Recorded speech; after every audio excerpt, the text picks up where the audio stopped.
ഒരു ഇപ്പോ ബന്ധത്തിൽ ഏർപ്പെടുക, സ്നേഹബന്ധത്തിലാവുക, അതിനുശേഷം അവർ ശാരീരിക ബന്ധത്തിൽ ഏർപ്പെടുക, ഇതൊക്കെ ഇപ്പോൾ സ്വാഭാവികമായി കഴിഞ്ഞു. കാരണം എല്ലാ രീതിയിലും രണ്ടുപേർക്കും ഒന്നിച്ചു ജീവിക്കാൻ കഴിയുമോ എന്ന് നോക്കുക എന്നുള്ള ഒരു കോൺസെപ്റ്റിലേക്ക് വരുന്ന ഒരു യുവതലമുറയാണ് ഇപ്പോൾ നമുക്ക് മുന്നിലുള്ളത്.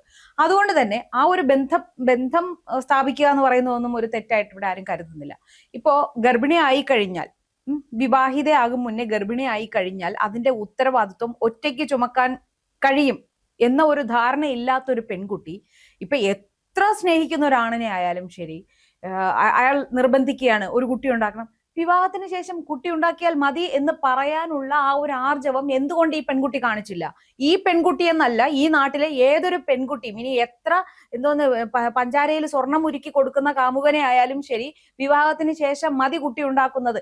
വിവാഹത്തിന് ശേഷം പോലും ഒരു കുറഞ്ഞത് ഒരു 6 മാസമെങ്കിലും ഒന്നിച്ച് ജീവിച്ച് അയാൾ ഇവർക്കുണ്ടാകുന്ന കുട്ടിയെ, അതായത് പൂർണ്ണമായും ആ കുട്ടി മാനസികാരോഗ്യത്തോടെയും നല്ല രീതിയിലും അതിനെ വളർത്താൻ ഈ രണ്ടുപേർക്കും കഴിയുമോ, അച്ഛനമ്മ എന്ന നിലയിൽ കഴിയുമോ എന്ന് ഉറപ്പിച്ച ശേഷം മാത്രം ഒരു കുഞ്ഞിനെ ജനിപ്പിക്കുക എന്ന രീതിയിലേക്ക് ചിന്തിക്കുന്നതിന് പകരം, പ്രണയത്തിലിരിക്കുമ്പോൾ വിവാഹത്തിന് മുന്ന്, അതായത് ഒരു എൻഗേജ്മെന്റ് പോലും കഴിയുന്നില്ല, വിവാഹം യാതൊരു ഉറപ്പുമില്ലാതെ അയാൾക്ക് കുട്ടി വേണമെന്ന് പറയുമ്പോൾ ഗർഭിണിയാകാൻ നിന്നുകൊടുത്ത ഈ യുവതി എന്താണ് പറയേണ്ടത്?